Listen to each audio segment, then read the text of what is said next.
Radhakrishnan sir പൂർത്തിയാക്കാനുള്ളത് എന്താണ്? എന്തായാലും ആശയക്കുഴപ്പങ്ങൾ ഉണ്ടെന്നൊരു വശത്തും ഇല്ല എന്ന് മറുവശത്തും പറയുമ്പോൾ എങ്ങനെ ഇതെല്ലാം പരിഹരിച്ച് മുന്നോട്ട് പോകാൻ പ്രതിസന്ധി ഉണ്ടെങ്കിൽ അത് കോൺഗ്രസിന് മുന്നിൽ എന്താണ് ഇനിയുള്ള വഴി?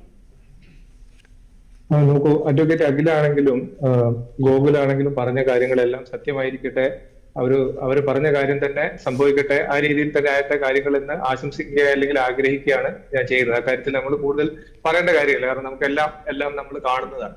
ഇവിടെ കേരളത്തിലെ സംബന്ധിച്ചിടത്തോളം ഞാൻ നേരത്തെ പറഞ്ഞ് നിർത്തിയെടുത്ത് തുടങ്ങാനാണ് ഞാൻ ആഗ്രഹിക്കുന്നത്. ഇതുപോലുള്ള രാഷ്ട്രീയ പടലപ്പിണക്കങ്ങളും ചില നരേറ്റീവ് കേരളത്തിന് നഷ്ടം മാത്രമേ സംഭവിച്ചിട്ടുള്ളൂ. ഇപ്പൊ നോക്കൂ, മുമ്പ് എം.കെ. മരിയർ PWD മന്ത്രിയായിരുന്ന സമയത്ത് എക്സ്പ്രസ് ഹൈവേ എന്ന് പറഞ്ഞ പ്രോജക്ട് കൊണ്ടുവന്നു. അന്ന് ഇവിടെ എന്തെല്ലാം പ്രശ്നങ്ങളാണ് ഉണ്ടായിരുന്നത്. ഇപ്പൊ ഗോപാലൻ ചേട്ടന്റെ പശുവിനെ അപ്പുറത്ത് കെട്ടിക്കഴിഞ്ഞാൽ ഇപ്പുറത്തേക്ക് വീട്ടിലേക്ക് കൊണ്ടുപോകണമെങ്കിൽ 4 കിലോമീറ്റർ നടക്കേണ്ടി വരും എന്ന് പറഞ്ഞിട്ട് സമരം നടത്തിയ കാലമുണ്ടായിരുന്നു ഇവിടെ. അങ്ങനെ എക്സ്പ്രസ് ഹൈവേ പോയി. അതിനുശേഷം ഇപ്പൊ എന്താ സ്ഥിതി? ഇപ്പൊ ഗോപാലൻ ചേട്ടന്റെ പശുവിനെ അയക്കുന്നത് 10 കിലോമീറ്റർ നടക്കണം എന്നുള്ള അവസ്ഥയാണ് ഇപ്പോൾ ഉള്ളത്.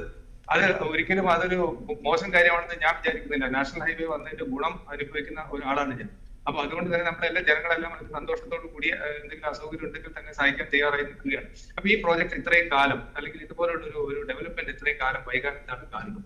അതാണ് നമ്മൾ ചിന്തിക്കേണ്ടത്. ഇപ്പൊ നോക്കൂ, VD സതീശൻ അധികാരത്തിൽ വന്നു. അതിനുശേഷം PM-ശ്രീ പദ്ധതി ആയിക്കോട്ടെ, വിദ്യാഭ്യാസ രംഗത്തുള്ള പദ്ധതി ആയിക്കോട്ടെ, അതുപോലെ ഇപ്പൊ മിഷൻ സമുദ്ര പോലുള്ള സംഗതി ആയിക്കോട്ടെ, ഇതുപോലുള്ള വലിയ പ്രോജക്ടുകൾ മുന്നോട്ട് വരുന്ന സമയത്ത് അത് കേരളത്തിന് എത്രത്തോളം ഗുണം ചെയ്യുന്നതാണ് എന്നുള്ളത് നമ്മൾ ആലോചിക്കുകയും കേരളത്തിന് ദോഷം വരുന്ന സംഗതികൾ നിർബന്ധമായി നമ്മൾ ചൂണ്ടിക്കാണിക്കണം. പ്രതിപക്ഷം അതിന്റെ ഡ്യൂട്ടി ചെയ്യുകയും വേണം. അതിന് പകരം അവിടെ ഒരു നരേറ്റീവ് സൃഷ്ടിക്കുകയാണ്.